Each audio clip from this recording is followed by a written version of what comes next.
অবশেষে নিষিদ্ধ হলো জামাত শিবির, কার্যক্রম চালাতে পারবে না দলটির কোনো অঙ্গ সংগঠন। স্বরাষ্ট্র মন্ত্রণালয়ের প্রজ্ঞাপন জারি। জামাত ইসলামী নিষিদ্ধ করায় তীব্র নিন্দা বিএনপির, সরকারের পরিকল্পনাতেই ঘটানো হয় হত্যাকাণ্ড, দাবি মির্জা ফখরুলের। আবু সাইদ হত্যা মামলায় গ্রেফতার কিশোর মাহিন জামিনে মুক্ত, প্রশ্নবিদ্ধ পুলিশ, হয়রানি না করার দাবি পরিবারের। টিয়ার গ্যাসটা সেরেছিল তখন আমার পিছন থেকে তো সবাই চলে গেছে, তখন আমি একাই পড়ে গেছিলাম, তখন আমাকে ধরছে। ছাগলকাণ্ডে আলোচিত মতিউর রহমানের বিরুদ্ধে যে কোনো সময় গ্রেপ্তারি পরোয়ানা, অনুসন্ধান কাজ শেষ বলছে দুদক। এবং 2 মাস আগে গোপনে রাখা বোমা বিস্ফোরণে হামাস নেতা ইসমাইল হানিয়ার মৃত্যু, দাবি নিউ ইয়র্ক টাইমসের।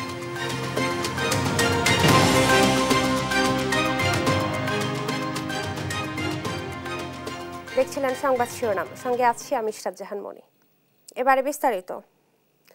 অবশেষে নিষিদ্ধ হলো জামাতে ইসলামী ও ইসলামী ছাত্র শিবির।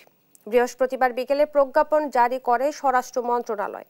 এতে বলা হয়, সরকারের কাছে যথেষ্ট তথ্য প্রমাণ রয়েছে যে জামাত শিবির সাম্প্রতিককালে সংগঠিত হত্যাযজ্ঞ, ধ্বংসাত্মক কার্যকলাপ ও সন্ত্রাসী কর্মকাণ্ডে সরাসরি এবং উস্কানির মাধ্যমে জড়িত।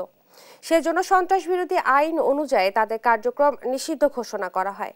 আইনমন্ত্রী জানান, এই দলের অধীনে কেউ আর রাজনীতি করতে পারবে না। আরো জানাচ্ছেন হাসান মাহমুদ। জামায়াতে ইসলামী ও ইসলামী ছাত্র শিবিরকে নিষিদ্ধ করা হয়েছে। একই সঙ্গে তাদের সব অঙ্গ সংগঠনের রাজনৈতিক ও সাংগঠনিক কার্যক্রম নিষিদ্ধ করেছে সরকার। বৃহস্পতিবার বিকেলে স্বরাষ্ট্র মন্ত্রণালয়ের জননিরাপত্তা বিভাগ থেকে এ সংক্রান্ত প্রজ্ঞাপন জারি করা হয়। প্রজ্ঞাপনের প্রথম অংশে বলা হয়, আন্তর্জাতিক অপরাধ ট্রাইব্যুনালের কয়েকটি রায়ে জামায়াতে ইসলামী এবং এর অঙ্গ সংগঠন ইসলামী ছাত্র শিবির 1971 সালের মহান মুক্তিযুদ্ধে গণহত্যা, যুদ্ধাপরাধ ও মানবতা বিরোধী অপরাধের জন্য দায়ী। হাইকোর্ট 2013 সালের 1 আগস্টের এক রায়ের প্রেক্ষিতে রাজনৈতিক দল হিসেবে জামায়াত ইসলামীর নিবন্ধন বাতিল করে নির্বাচন কমিশন, যা পরবর্তীতে বহাল রাখে সুপ্রিম কোর্টের আপিল বিভাগ। প্রজ্ঞাপনের শেষ অংশে বলা হয়, সাম্প্রতিককালে সংগঠিত হত্যাযজ্ঞ, ধ্বংসাত্মক কার্যকলাপ ও সন্ত্রাসী কর্মকাণ্ডে সরাসরি ও উস্কানির মাধ্যমে জড়িত জামায়াত শিবির। তাই সরকার 2009-এর সন্ত্রাস বিরোধী আইনের 18(1)-এর ক্ষমতা বলে জামাত শিবির ও তাদের সব অঙ্গ সংগঠনকে রাজনৈতিক দল ও সংগঠন হিসেবে নিষিদ্ধ ঘোষণা করল। এর আগে দলটিকে নিষিদ্ধের বিষয়ে আইনি মতামত দিয়ে স্বরাষ্ট্র মন্ত্রণালয়ে ফাইল পাঠায় আইন মন্ত্রণালয়। আইনি মতামত দেওয়ার পর আইনমন্ত্রী বলেন, নিষিদ্ধ হওয়ার পর এই দলের অধীনে কেউ রাজনীতি করতে পারবে না। এই দলের আন্ডারে তারা রাজনীতি করতে পারবে না। এবং তারা যদি দেখেন, আবারও আমি বলছি, বাংলাদেশে আইন আছে, তারা যদি বাংলাদেশের কোনো আইনে অপরাধ করে থাকে অবশ্যই তাদের বিচার হবে। কিন্তু এটা যদি আপনারা বলেন গণহারে, জামাতে ইসলামের যারা নতুন কর্মী, যারা 1971 পরের জন্ম নিয়েছে, কিন্তু তাদেরকে বিচার করা হবে, আমি এরকম গণহারে বিচার করা হবে না। আইনমন্ত্রী জানান, গুপ্তাবস্থায় থেকে সহিংসতা করলে তা মোকাবেলায় সরকার প্রস্তুত। আন্ডারগ্রাউন্ডে অনেক দল গেছে, অনেক দলের কি হয়েছে আপনারা নকশালবাড়ির আপনারা যা ইতিহাস জানেন, তো সেটা অনেক দল যেতে পারে আন্ডারগ্রাউন্ডে, কিন্তু আমি আগেও বলেছি সেইটাকে মোকাবেলা করার মতন প্রস্তুতি আমাদের আছে। হাসান মাহমুদ, দেশ টিভি, ঢাকা। জামাতকে নিষিদ্ধ করায় প্রতিক্রিয়া জানিয়েছে বিভিন্ন মহল। Attorney general AM Amin Uddin জানান, নিবন্ধন বাতিল, বেশ কিছু মামলায় হেরে যাওয়া, 71-এর স্বাধীনতা বিরোধী কার্যক্রম এবং কোটা আন্দোলন ঘিরে সহিংসতায় জড়িত থাকায় দলটিকে নিষিদ্ধের সিদ্ধান্ত নেয় সরকার। আর অসাম্প্রদায়িক বাংলাদেশ গঠনে এর বিকল্প ছিল না বলে মনে করেন সাম্যবাদী দলের সাধারণ সম্পাদক দিলীপ বড়ুয়া। বিস্তারিত জান্নাতুল মোহনার প্রতিবেদনে। বৃহস্পতিবার বিকেলে জামায়াতকে নিষিদ্ধ করে প্রজ্ঞাপন জারি করে স্বরাষ্ট্র মন্ত্রণালয়। এ নিয়ে প্রতিক্রিয়া জানিয়েছে বিভিন্ন মহল। আজকেই হবে। 14 দলের নেতা সাম্যবাদী দলের সাধারণ সম্পাদক দিলীপ বড়ুয়া জানান, ধর্মের নামে কোমলমতি শিক্ষার্থীদের ব্যবহার করে সরকার উৎখাতে ষড়যন্ত্র করে জামায়াত, তাই তাদের নিষিদ্ধ করা ছাড়া বিকল্প ছিল না। সময়ের জরুরি প্রয়োজনে আজকে জামাতকে নিষিদ্ধ করা ছাড়া বিকল্প নাই। এই সাধারণ কোঠা আন্দোলনকে কেন্দ্র করে এখন কোঠা আন্দোলনের মধ্যে সীমাবদ্ধ না থেকে এটাকে সুবিস্তৃত করে আজকে সারা দেশে স্ফুলিঙ্গ থেকে দামানল সৃষ্টি করছে। তাদের মূল লক্ষ্য হচ্ছে রাজনীতিক গণ উদ্বুত্থান সৃষ্টি করা। ৭১ সালের নৃশংস কর্মকাণ্ড এবং কোটা আন্দোলনের সহিংসতায় জামায়াতের সংশ্লিষ্টতা থাকায় সরকার এই সিদ্ধান্ত নিয়েছে বলে জানান attorney general AM Amin Uddin. এছাড়া নিবন্ধন বাতিল সহ বেশ কিছু মামলায় জামায়াতের হেরে যাওয়াও অন্যতম কারণ বলে জানান তিনি। ১৯৭১-এর মহান স্বাধীনতা যুদ্ধ থেকে তাদের নির্বাচন কমিশন কর্তৃক তাদের যে ইয়েটা দিয়ে হয়েছিল, নির্বাচনের যে তাদের দল হিসেবে নিবন্ধন দেওয়া হয়েছিল, সেই দলটি ক্যান্সেল করার সংক্রান্ত হাইকোর্টের রায় এবং তাদের বর্তমান কার্যকলাপ সবকিছু বিবেচনায় নিয়ে এইটা করা হয়েছে, এই আদেশটা জারি করা হয়েছে। আদালতের রায়ে নির্বাচন কমিশন ২০১৩ সালে জামায়াতের নিবন্ধন বাতিল করে। পরে দলটি আপিল করলে ২০২৩ সালের ১৯ নভেম্বর তা খারিজ করে দেন আপিল বিভাগ। জান্নাতুল মোহনা, দেশ টিভি, ঢাকা। নানা কর্মকাণ্ডের কারণে বিভিন্ন সময় আইনি জটিলতার মুখে পড়ে জামাত। মানবতা বিরোধী অপরাধে দলটিকে আদালতের অপরাধী সংগঠন আখ্যা, নিবন্ধন বাতিল, মানবতা বিরোধী অপরাধে দলটির শীর্ষ নেতারা দণ্ডিত হওয়ায় স্বাভাবিক রাজনীতির সুযোগ হারায় দলটি। এবার নিয়ে স্বাধীন বাংলাদেশে দুবার এবং পাকিস্তান আমলেও দুবার নিষিদ্ধ হয় জামাত। আরো জানাচ্ছেন তৌফিক মাহমুদ মুন্না। উপমহাদেশের দেশভাগের আগে ১৯৪১ সালে জামাত ইসলামী প্রতিষ্ঠা করেন মাওলানা সাইদ আবুল আলা মওদুদী। ১৯৫৯ সালে সাম্প্রদায়িক দাঙ্গায় উস্কানির অভিযোগে এবং ১৯৬২ সালে আইয়ুব খান প্রণীত মুসলিম পারিবারিক আইনের বিরোধিতার কারণে ১৯৬৪ সালে ৪ জানুয়ারি জামাত ইসলামীর কর্মকাণ্ড নিষিদ্ধ করা হয়। সবশেষ বাংলাদেশে ১৯৭২ সালে সংবিধানের ৩৮ অনুচ্ছেদ অনুসারে দলটিকে নিষিদ্ধ করে সরকার। পরে ১৯৭৭ সালে সংবিধানের ওই ধারা বাতিলের পর ফের রাজনীতিতে আসে জামায়াত। তখন থেকে জামাতের বিরোধিতা করে আসছিল সুশীল সমাজ ও বুদ্ধিজীবীরা। মহান মুক্তিযুদ্ধের সময় যে দল স্বাধীনতার বিরোধিতা করেছিল ৫৩ বছরেও সে জামাতকে নিষিদ্ধ বা অপরাধী সংগঠন হিসেবে বিচার করা হয়নি। তবে ৭১-এর যুদ্ধপথের দায়ে জামাতের শীর্ষ নেতাদের ফাঁসির রায় এরই মধ্যে কার্যকর হয়েছে। ২০০৮ সালের ৪ নভেম্বর জামাতকে নির্বাচন কমিশন থেকে সাময়িক নিবন্ধন দেওয়া হয়। রাজনৈতিক দল হিসেবে জামাতকে নির্বাচন কমিশনের দেওয়া নিবন্ধনের বৈধতা নিয়ে ২০০৯ সালে রিট করেন তরিকত ফেডারেশনের সেক্রেটারি জেনারেল সৈয়দ রেজাউল করিম চাঁদপুরী সহ ২৫ ব্যক্তি। রিটের শুনানি শেষে ২০১৩ সালের ১ আগস্ট জামাতের নিবন্ধন বাতিলের রায় দেন হাইকোর্ট। এর বিরুদ্ধে আপিল করে দলটি। এরপর ২০২৩ সালের ১৯ নভেম্বর জামাতের আপিল খারিজ করে দেন আপিল বিভাগ। তৌফিক মাহমুদ মুন্না, দেশ টিভি, ঢাকা। নিষিদ্ধ হওয়ার পর জামাত শিবির ধ্বংসাত্মক কার্যক্রম চালালে জঙ্গিবাদী সংগঠন হিসেবেই তাদের মোকাবেলা করা হবে বলে জানিয়েছেন প্রধানমন্ত্রী শেখ হাসিনা। বলেন, বাংলার মাটিতে জঙ্গিবাদের ঠাঁই হবে না।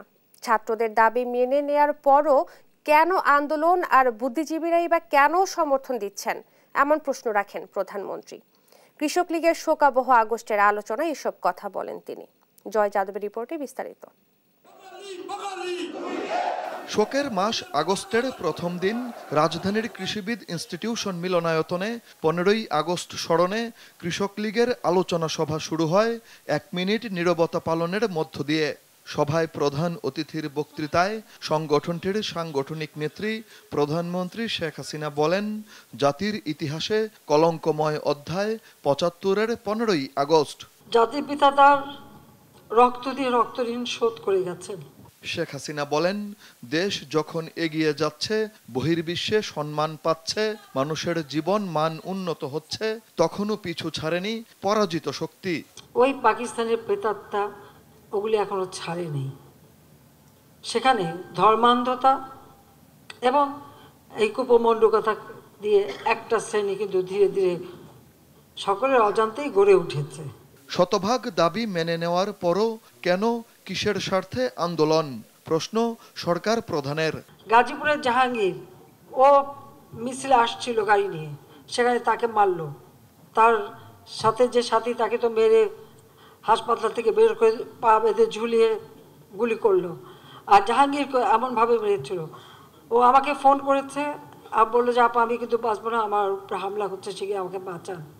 সেখানে যখন পাঠালাম, পুলিশ ঢুকতে পারে না।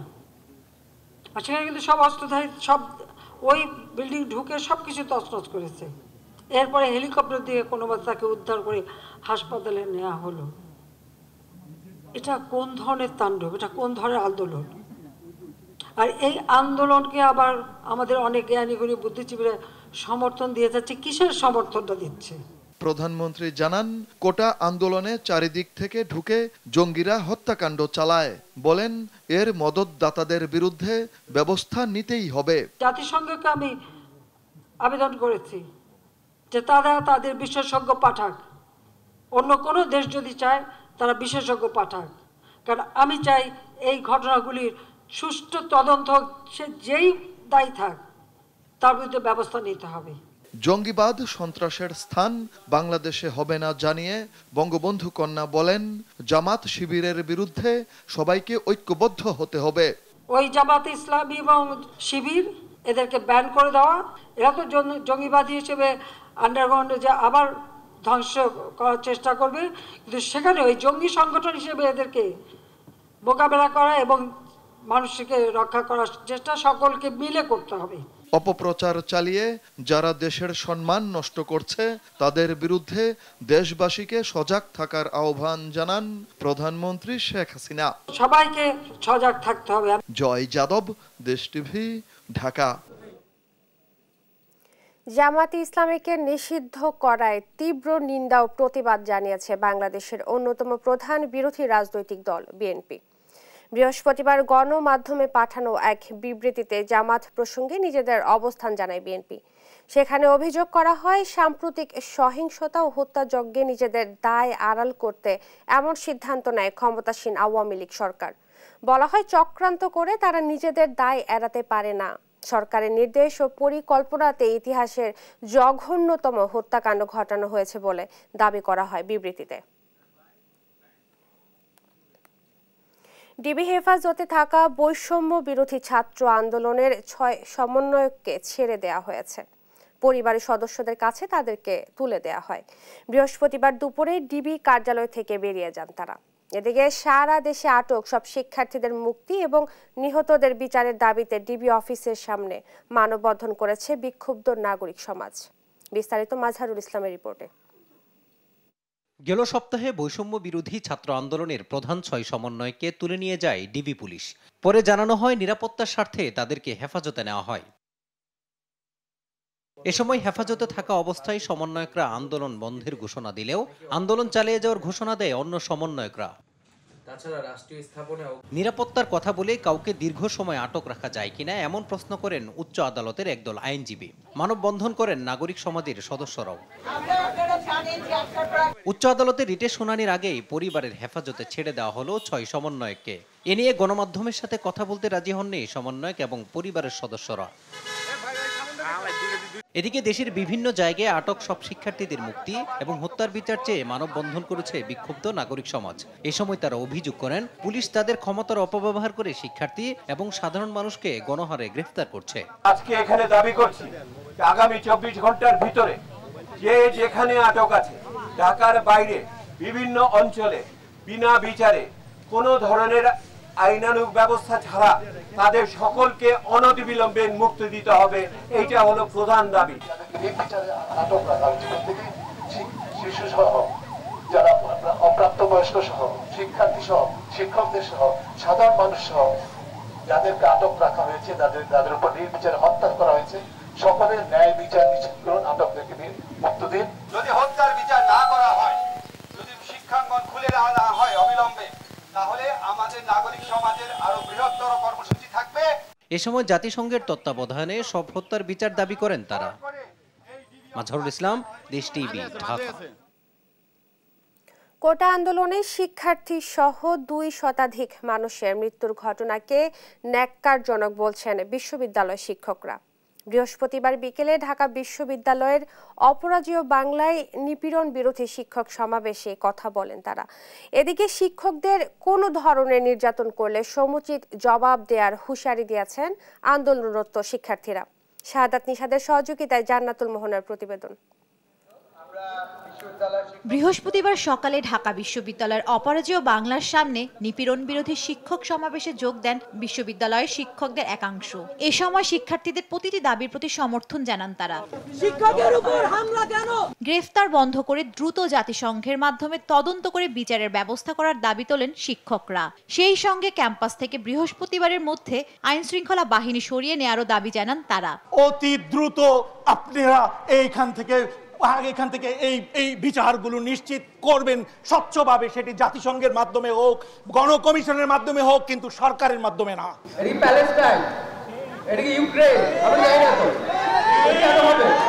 আমার শিক্ষক আমি ক্যাম্পাসে ঢুকবো, আমার ছাত্র ক্যাম্পাসে ঢুকবো, পুলিশ হ্যারাস করছে, ঢুকতে দিচ্ছে না। এটা কোন দেশ? এরকম পরিস্থিতিতে আমরা মনে করছি আমাদের শিক্ষকদের একত্রিত হওয়া খুব জরুরি। একই সমাবেশে যোগ দিয়ে শিক্ষার্থীরা বলেন, শিক্ষক ও শিক্ষার্থীদের উপর আর কোনো আঁচড় পড়লে দেয়া হবে উচিত জবাব। পরে সেখান থেকে শিক্ষক শিক্ষার্থীরা মিছিল নিয়ে ভিসি চত্বর, রাজু ভাস্কর্য হয়ে শহীদ মিনারে গিয়ে শহীদদের প্রতি ফুলেল শ্রদ্ধা জানান। সেখানে পালন করা হয় 1 মিনিট নীরবতাও।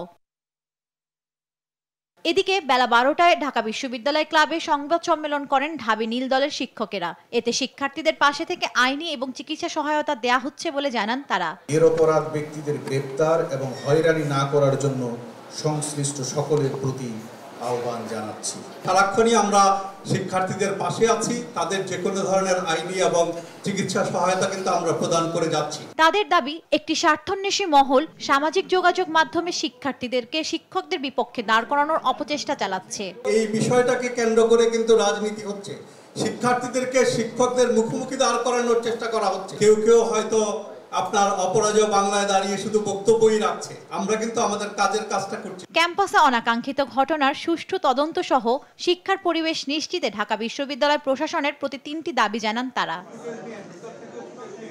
জান্নাতুল মোহনা, দেশ টিভি, ঢাকা। 15 দিন পর মুক্তি পেলেন কোটা আন্দোলনে নিহত আবু সাইদ হত্যা মামলায় গ্রেফতার হওয়া কলেজ ছাত্র কিশোর আলফি শাহরিয়ার মাহিম। বৃহস্পতিবার বিকেলে রংপুর কেন্দ্রীয় কারাগার থেকে জামিনে মুক্ত হন তিনি। এই ভুলের দায় কে নেবেন? মাহিমের আইনজীবী এমন দাবি করলেও পুলিশ বলছে তদন্তে নিরপরাধ প্রমাণিত হলে অব্যাহতি পাবেন তিনি।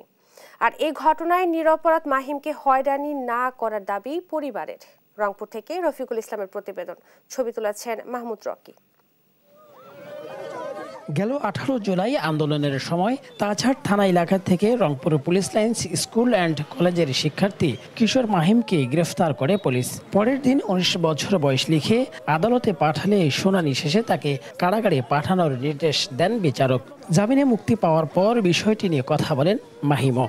যখন আমি সেন্সলেস হয়ে পড়ে গেছিলাম তখন মানে টিয়ার গ্যাস ছাড়ছিল, তো যখন টিয়ার গ্যাসটা ছেড়েছিল তখন মানে আমার পিছন থেকে তো সবাই চলে গেছে, তখন মানে আমি একাই পড়ে গেছিলাম, তখন আমাকে ধরছে। মাহিম বয়সে কিশোর এবং নিরপরাধ এড়িয়ে ফেসবুকে পোস্ট করেন তার বোন সানজানা আক্তার স্নেহা। তার এই স্ট্যাটাসে ব্যাপক আলোচনার পর পুলিশের শীর্ষ পর্যায়ে কথা বলেন মাহিমের স্বজনরা। 5 আগস্ট জামিন শুনানির দিন থাকলেও মাহিম বয়সে কিশোর বিষয়টি আদালতের নজরে এনে বৃহস্পতিবার তার জামিন প্রার্থনা করলে বিচারক মোস্তফা কামাল তার জামিন মঞ্জুর করেন। তবে মামলা থেকে অব্যাহতি দেওয়া হয়নি।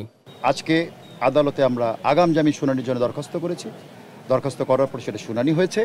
শুনানি হওয়ার পরে শিশু ফাহিলকে আদালত সন্তুষ্ট হয়ে জামিন প্রদান করেছে। পরিবারের দাবি, অনেকটা নিখোঁজ থাকার পর আদালত থেকেই খোঁজ মেলে মাহিমের। বয়সে কিশোর আর সংঘর্ষে সংশ্লিষ্টতা না থাকায় মামলা থেকে অব্যাহতির দাবি করেন তারা।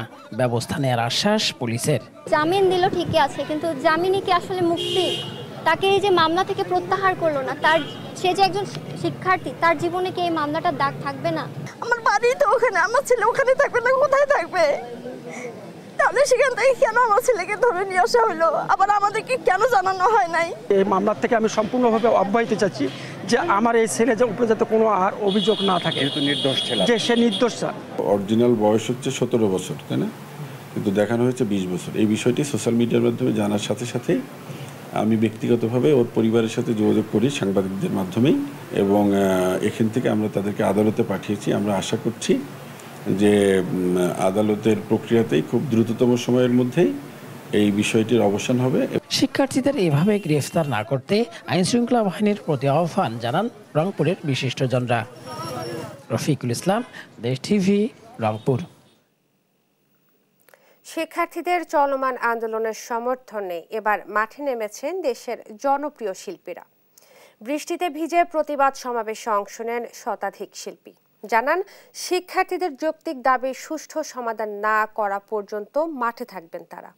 শাহেদুজ্জামান সাকিবের রিপোর্ট।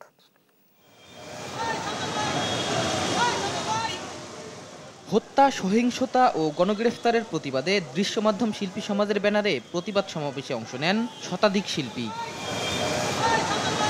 বৃষ্টিতে ভিজে সমাবেশে অংশ নেন আজমেরি হক বাঁধন, মোশাররফ করিম, মিথিলা, সিয়াম আহমেদ, অর্ষা হক, সাবিলা নূরের মতো শিল্পীরা। কারা এসে এসব নিয়ে ফোকাস না করে ফোকাসটা চাই আমাদের মেইন ইস্যুটা নিয়ে। অনতিবিলম্বে বিরাজমান পরিস্থিতির সুষ্ঠু সমাধান চান তারা। আমাদের দেশে যে অবস্থা বর্তমানে সৃষ্টি হয়েছে তাতে আমরা আসলে ঘরে বসে থাকার মতন অবস্থায় নাই। আমরা শান্তি চাই। যে কোনো যৌক্তিক, বিবেকবান, মননশীল মানুষেরই এই যে এত ছাত্র হত্যা হলো এবং ছাত্রদের উপর নিপীড়ন হলো সেটা মেনে নেওয়াটা খুব কঠিন। এটা যেন সুষ্ঠু বিচার হয় সেইটুকু প্রতিবাদ, সেইটুকু চাওয়া তো আমরা চাইতে পারি। নতুন প্রজন্ম দিয়ে এবং তারাই পরিবর্তন আনবে। তাই নতুন প্রজন্মের 9 দফা দাবি, তার প্রতি পূর্ণ সমর্থন এবং সংহতি জানাই। সাধারণ ছাত্রদের হয়রানি না করার আহ্বানও জানান শিল্পীরা। যারা গ্রেফতার হয়েছে আমরা তাদের মুক্তি চাই, মিথ্যা মামলা যারা গ্রেফতার হয়েছে এবং যাদের হত্যা হয়েছে সেসব হত্যার বিচার চাই। একটা স্টুডেন্ট, একটা জেনারেশন, আসলে ওই জেনারেশনটাকে আমার নার্চার করতে হবে, কারণ ও পরবর্তী দেশ চালাবে, ও পরবর্তী লেগেসি মেনটেন করবে। সো এতগুলো মেধাকে এইভাবে আসলে এই মৃত্যুর জায়গায় পৌঁছে যাওয়া বা এত রক্ত, এত ক্ষত, এইটা আসলে আমি মেনে নিতে পারিনি। শিল্পীদের যেন এভাবে রাস্তায় নামতে না হয় সে পরিবেশ সৃষ্টির আহ্বানও জানান তারা। আমাদের সাথে অন্যায় হয়েছে, অবিচার হয়েছে, নিপীড়ন হচ্ছে। শাহেদুজ্জামান সাকিব, দেশ টিভি, ঢাকা। 16 থেকে 21 জুলাই পর্যন্ত দেশের বিভিন্ন স্থানে কোটা সংস্কার আন্দোলন ঘিরে নিহত হওয়ার ঘটনা তদন্তের জন্য বিচার বিভাগীয় তদন্ত কমিশনের পুনর্গঠন করা হয়েছে। বৃহস্পতিবার মন্ত্রিপরিষদ বিভাগ থেকে তদন্ত কমিশন পুনর্গঠন করে প্রজ্ঞাপন জারি করা হয়। এর ফলে কমিশনের কাজের পরিধি সহ সদস্য সংখ্যা বৃদ্ধি হলো। বর্তমান কমিশনে বিচারপতি খন্দকার দিলারুজ্জামান সভাপতি ও বিচারপতি কে এম জাহিদ সারোয়ার এবং বিচারপতি শওকত আলী চৌধুরীকে সদস্য করে 3 সদস্যের বিচার বিভাগীয় তদন্ত কমিশন গঠন করে সরকার। এই কমিশন আগামী 4 আগস্ট রংপুরে নিহত আবু সাইদ সহ 6 জনের বিষয়ে তথ্য প্রমাণ সংগ্রহ করতে রংপুরে যাবেন।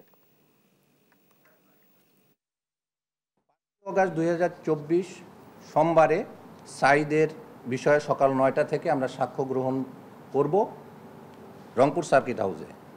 6 তারিখে ওখানে 3 জন ব্যক্তি, সাজ্জাদ হোসেন, মুসলিম উদ্দিন মিলন, মোহাম্মদ মানিক মিয়া, তাদের সাক্ষ্য গ্রহণ করব আমরা 6 আগস্ট 2024 তারিখে। 7 তারিখে বুধবারে আমরা মোহাম্মদ মেরাজুল ইসলাম এবং মোহাম্মদ আবদুল্লাহ আল তাহের এদের সাক্ষ্য গ্রহণ করব। যারা যারা সাক্ষ্য দিতে আসবেন কোনোভাবেই কোনো সাক্ষীকে ভয়ভীতি বা কোনো রকম কিছু প্রদর্শন করা যাবে না। এ ব্যাপারে কমিশন কাউকে ছাড় দিবে না। ছাগলকাণ্ডে আলোচিত সাবেক রাজস্ব কর্মকর্তা মতিউর রহমানের বিরুদ্ধে যে কোনো সময় গ্রেফতারি পরোয়ানা জারি হতে পারে। দুদক বলছে ইতোমধ্যে অনুসন্ধান কাজ শেষ করেছে তারা। কোথায় আছেন মতিউর, এই আলোচনার মধ্যে স্বেচ্ছায় অবসরের আবেদন করেন তিনি। এদিকে টিআইবি নির্বাহী পরিচালক ডক্টর ইফতেখারুজ্জামান বলেন, ক্ষমতার অপব্যবহার করা সংশ্লিষ্ট সকলকে দৃষ্টান্তমূলক শাস্তি নিশ্চিত না করলে এমন মতিউর সমাজে থেকে যাবে। বিস্তারিত ফজলে আদিত্যের রিপোর্টে। মতিউর রহমান গড়েছে সম্পদের পাহাড়, কোথায় নেই তার সম্পদ। দেশ পেরিয়ে বিদেশেও কিনেছেন বিশাল অট্টালিকা, যা একজন সরকারি কর্মকর্তার সম্পূর্ণ জ্ঞাত আয় বহির্ভূত। গত ঈদুল আজহার আগ থেকে সম্পদের পরিমাণ নিয়ে বিতর্ক শুরু হয়। আস্তে আস্তে বের হতে থাকে থলের বিড়াল। মতিউরের ছেলের দামি ব্র্যান্ডের গাড়ি, বিলাসবহুল জীবনযাপন এবং পরিবারের সদস্যদের নামে রিসর্ট, শুটিং স্পট, বাংলো বাড়ি, জমিসহ গড়েছেন নামে বেনামে নানান সম্পদ। আলোচনায় আসার পর থেকে আত্মগোপনে রয়েছে অভিযুক্ত এই এনবিআর কর্মকর্তা। কোথায় আছেন মতিউর, এই আলোচনার মধ্যে হঠাৎ করে স্বেচ্ছায় অবসরে যাওয়ার আবেদন করেন তিনি। সে অনুযায়ী অবসর প্রদানও করে অর্থ মন্ত্রণালয়। অপরাধের সত্যতা পাওয়ায় সাবেক এনবিআর কর্মকর্তা মতিউর রহমানের উপর যে কোনো সময় গ্রেপ্তারি পরোয়ানা জারি হতে পারে, জানান দুর্নীতি দমন কমিশনের মহাপরিচালক মোহাম্মদ শাহরিয়াজ। আমাদের যে অনুসন্ধান টিম আছে, আপনারা জানেন যে মতিউরের বিষয়ে, সেখানে আমাদের তার বিরুদ্ধে পরিবারের বিরুদ্ধে নিম্নোক্ত আমরা সম্পত্তি ইতিমধ্যে পেয়েছি। আমি যদি প্রথমে বলি যে স্থাবর সম্পত্তি তার আছে টঙ্গী গাজীপুরে আছে 137.28% আমরা জমির হিসাব পেয়েছি, নতুন করে পাওয়া গেছে বাকিটার সাথে। এছাড়া বসুন্ধরা আবাসিক এলাকা ঢাকায় 8070 স্কোয়ার ফিটের কমার্শিয়াল স্পেস, 3টি কার পার্কিং সহ। এছাড়া আছে অস্থাবর সম্পত্তি আমরা পেয়েছি। এদিকে টিআইবির নির্বাহী পরিচালক ডক্টর ইফতেখারুজ্জামান বলেন, ক্ষমতার অপব্যবহার করা সংশ্লিষ্ট সকলকে দৃষ্টান্ত শাস্তি নিশ্চিতে সরকারের অগ্রাধিকার দেওয়া উচিত। প্রতিষ্ঠানের মধ্যে এই ধরনের ক্ষমতার অপব্যবহারের মাধ্যমে দুর্নীতির এবং অবৈধ অর্থ সম্পদ মালিকানা অর্জনটা একটা স্বাভাবিকতায় প্রাতিষ্ঠানিক রূপ লাভ করেছে। যদি আমরা সবসময় বলবো যে এখানে শতভাগ কর্মচারী একই অপরাধে বা একই ধরনের দুর্নীতিতে লিপ্ত, সেটা বলার সুযোগ নেই, কিন্তু পুরো বিষয়টাকে এক ধরনের স্বাভাবিকতায় রূপান্তর করা হয়েছে। যে কারণে এটা আর সম্ভব হয়েছে এই জন্য যে এটার কোনো প্রতিকার হয় না। দুর্নীতি দমন কমিশনকে অভিযুক্ত এই কর্মকর্তার বিরুদ্ধে আরো কঠোর অবস্থানে থাকার আহ্বান জানান টিআইবির এই নির্বাহী পরিচালক। ফজলে আদিত্য, দেশ টিভি, ঢাকা। দেখছেন সংবাদ সকাল। ঘূর্ণিঝড় রিমালের প্রভাবে ক্ষতিগ্রস্ত ভোলার মনপুরার 41 কিলোমিটার সড়ক সংস্কার হয়নি। ফলে সড়কে হালকা কিংবা ভারী কোনো যানবাহনই চলাচল করতে পারছে না। চরম দুর্ভোগে দ্বীপের মানুষ। তবে দ্রুত সড়ক সংস্কারের কথা জানান এলজিডি নির্বাহী প্রকৌশলী। সহকর্মী ছোটন সাহার তথ্যচিত্রে সালমা জাহানের ডেস্ক রিপোর্ট। সড়কের এমন চিত্র দেখলেই বোঝা যায় উপকূলে ঘূর্ণিঝড় রিমালের তাণ্ডব কতটা ভয়াবহ ছিল। জলোচ্ছ্বাস আর ঢেউয়ের তোড়ে লণ্ডভণ্ড হয়ে যায় বেশিরভাগ সড়ক, যা 2 মাসেও সংস্কার হয়নি। এতে মনপুরা উপজেলার প্রধান সড়ক সহ মনপুরা, হাজিরহাট, দক্ষিণ ও উত্তর সাকুচিয়ার 4 ইউনিয়নের 41 কিলোমিটার সড়ক চলাচলের অনুপযোগী হয়ে পড়ে। এতে চরম ভোগান্তিতে পড়েছেন উপকূলের বাসিন্দারা।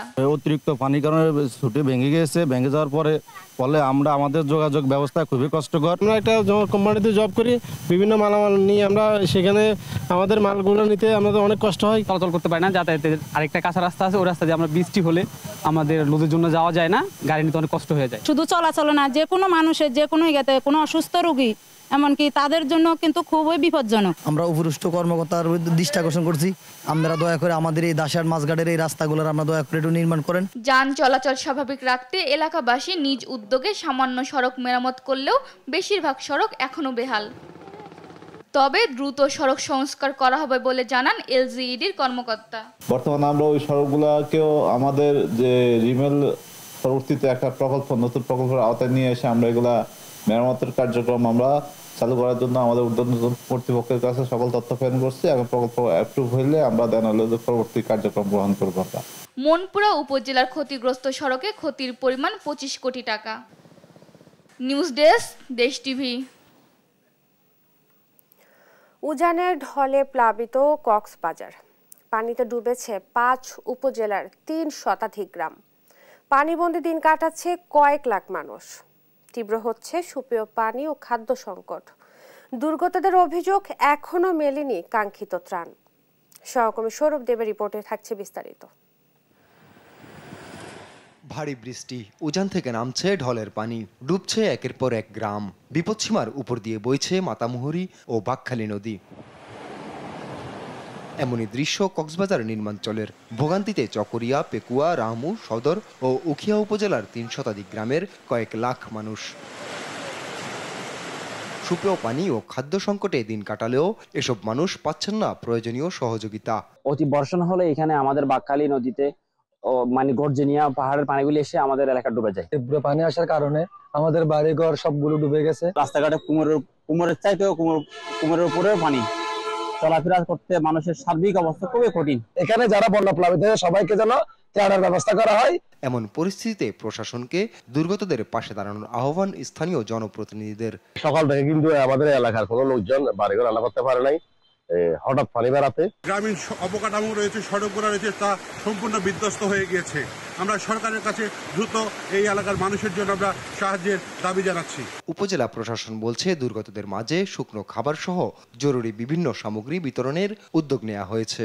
পাশাপাশি পাহাড় ধসের শঙ্কায় ঝুঁকিপূর্ণ এলাকা থেকে মানুষজনকে সরিয়ে নিতে চালানো হচ্ছে প্রচারণা। ভারী বর্ষণের কারণে যেসব এলাকায় পানিবন্দী মানুষজন রয়েছে সেটি আমি পরিদর্শনের পরে দ্রুত আমাদের উপজেলা প্রশাসনের পক্ষ থেকে এবং জেলা প্রশাসক স্যারের পক্ষ থেকে আমাদের সাহায্য কার্যক্রম গ্রহণ করা হবে। আবহাওয়া অফিস বলছে ভারী বৃষ্টি হতে পারে আরো 2 দিন। নিউজ ডেস্ক, দেশ টিভি।